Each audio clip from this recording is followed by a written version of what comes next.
रूस के attacking mood से यूक्रेन समेत कई मुल्क तरह तरह की चिंता कर रहे हैं। यूक्रेन ने भी तमाम मुल्कों से रूस को रोकने के लिए कदम उठाने की अपील की है।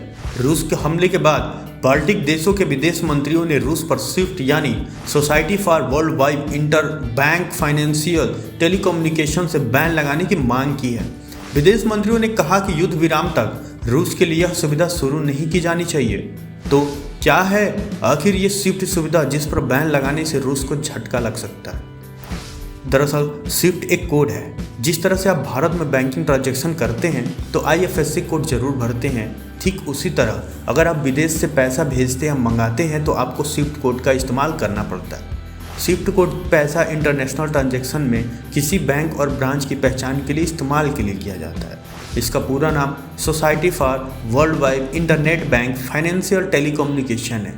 इसके नाम से भी आप अंदाज़ा लगा सकते हैं कि यह कोड बैंक के इंटरनेशनल सेटलमेंट्स में इस्तेमाल होता है। एक स्विफ्ट कोड में 8 से 11 डिजिट का कोड रहता है। इसमें बैंक का नाम, बैंक किस देश में है उसकी पूरी जानकारी, बैंक की लोकेशन की जानकारी के अलावा बैंक की ब्रांच की जानकारी का भी जिक्र रहता है।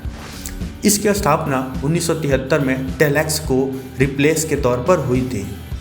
करीब 200 से ज़्यादा देश के 11,000 से ज़्यादा वित्तीय संस्थान स्विफ्ट के माध्यम से ही पेमेंट ऑर्डर भेजते हैं। चूँकि स्विफ्ट के अलावा और कोई विकल्प नहीं है, यही वजह है कि ग्लोबल फाइनेंस के लिए यह बेहद अहम कड़ी साबित हो जाता है।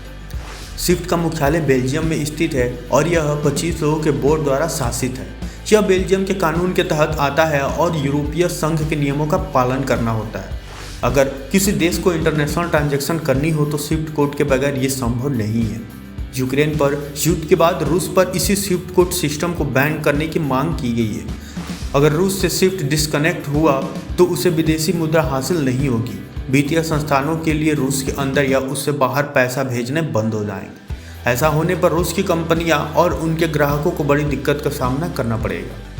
वहीं अगर ऐसा होता है तो इसके नुकसान संयुक्त राज्य अमेरिका और जर्मनी को भी हो सकता है, क्योंकि उनके बैंक रूसी बैंकों के साथ संवाद करने के लिए स्विफ्ट का सबसे ज़्यादा इस्तेमाल करते हैं। वहीं रूस को लेकर कहा जा रहा है कि मौजूदा वक्त में रूस की अपनी भुगतान प्रणाली SPFS है और वर्तमान में 20% घरेलू ट्रांसफ़र SPFS के माध्यम से किए जाते हैं।